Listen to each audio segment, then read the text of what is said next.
fight in it at halftime, and after a tough start, and our guys adjusted to not having James in early, which really became just before the game type of decision. He tried to go inside of, today was his first day. He hadn't practiced the last 2 days, but he tried to go on our walkthrough today, then he tried to go before the game, and he just wasn't there with his ankle, which he injured in Saturday's game against Rutgers. But we got off to the slow start. We got it right back where we needed to be, and then we just didn't have the same activity and aggressiveness that we needed to have to start the second half. And certainly it's very easy to look at it in the sense of the way we finished the game. And whatever time that was where I think we scored, 30 points on 13 possessions or some number like that. I wish we'd had that continued aggressiveness and activity, especially on the defensive end. Early in the second half may have been a different story. But our guys continued to battle, and we learned a little bit about that. And we also learned that you cannot let a very good team like Wisconsin play at the comfort level throughout the game. And we needed to make it probably a harder, tougher game on the ball. Certainly their size is their size and our size is our size. But man zone, combination defense, whatever it was, we needed to just do a better job of pressuring the ball, making it tougher for the ball to get inside. And we didn't do as good a job of that. And then they took advantage of it. So good win for them. James, do you have any idea how long you had it? No. I mean, it's just got to continue to rehab it, and we don't play till Sunday, so I hope he's back. But we've done nothing with him the last couple of days before today. So he was able to finish the game Saturday, but then it just got a little worse. So.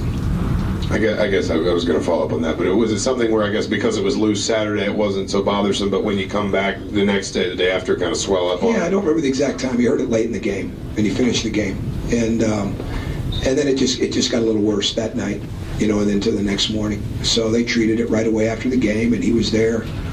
He was there a couple different times after the game, so he's done everything. I'm proud of him in the sense of he really wanted to play, and there's no doubt about that.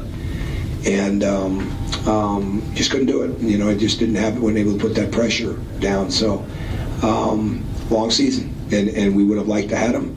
And but at the bottom line is he wasn't available. So we moved on. But hopefully he'll continue to rehab and heal at a good rate. So he's ready for our next one. Tom Pip, it's great to see you again. The best to your family. You too. Thank you. Your guys never give up. They never give up, and it was a tremendous run. Obviously 9-0 to start, and then 13-0, 16-1 coming out of the locker room. How big was that in your mind, Coach? Well, the 9-0 is not a big one, because we've dealt with that before. If it's the early one in the second half is the bigger one, certainly, because we let them get too comfortable. And we needed to really establish, the first TV timeout, somewhere in that 4 or 5 minute range, that we were going to cut it. It's not about taking the lead necessarily, but it's about cutting into it and getting it to where it can be a workable number. Being down 8 is, when you're shooting threes the way we're capable of, it's not a big deal, but letting them get the looks that they got, that was the problem. So certainly that's where the game was, and then we let it snowball on us a little bit, and they continued to battle and fight, but no question the start of the second half was what did us in.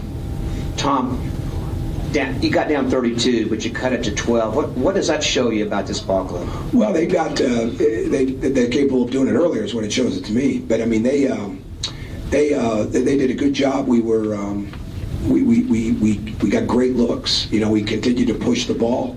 So we got to the foul line. That's what we needed to do earlier. We need to force the fouls. And it's not easy to do. You got to really force the drive off movement. Don't force a drive, when they're in help defense, but get the ball reversed, be able to drive, and that's what it was more than anything else. I have to watch the film.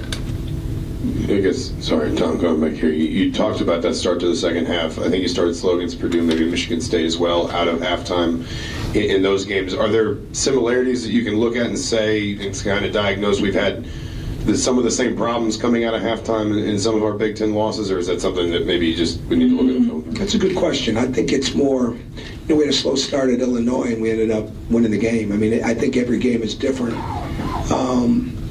I think you can look at combinations a little bit. It's really, really important. It really comes down to defensive activity and making catches harder on the perimeter. And they're such a good passing team and such a quick passing team. They don't waste dribbles. And when they dribble it, they're not dribbling it, they're driving it.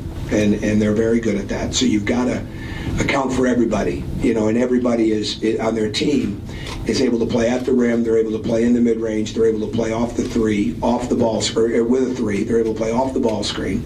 They're able to isolate and drive. So they're constantly keeping you in movement. So you got to make every catch harder, and the good teams do that. And when we're playing well, we do that.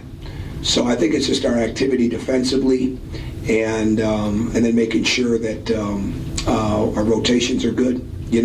Most importantly, staying out of rotation. But when we have to rotate, make sure that they're good. Just about being active defensively. I'm sorry? You talked about being active defensively. Can you share what your game plan was to neutralize their interior? Was the hope if you could double team with quickness that maybe? Well, what we wanted to do, we didn't really do so well. So we'll see if we ever get a chance to play them again. Take one more for Coach. Back. Coach, you talked about how the run in the second half, we noticed that your players fed off each other. They got really excited during that run. Can you talk a little bit about what it felt like to be part of that run and what the players felt like as they fed off? Well, you'd have to ask them. I'm just coaching the game. So, I mean, what I said to them in answer to your question, what I liked about that is it wasn't one person creating it. It wasn't like, okay, let's follow the leader type thing. It wasn't, well, this guy got hot. Now, Troy maybe a little bit with the way that he attacked the rim. But our guys are young, and that's not an excuse, it's a fact. And when you look at it, I mean, we're 335th in experience. When you look at the Ken Pom thing, which just continues to blow me away, we don't understand what we're capable of sometimes. And I'm not saying we would have won tonight, okay? They're a very good team, but we don't understand what we're capable of. And we don't understand that when we play with that aggressiveness on the ball, that we're making it harder to get it inside, that we're rotating to the glass quicker, that we're driving to the rim the way that we want to drive by running to the corners and coming down the middle, those type of things.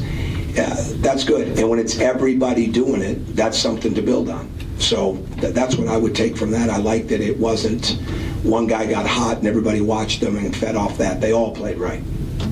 Thanks, Coach. Thank you. We're going to go right now.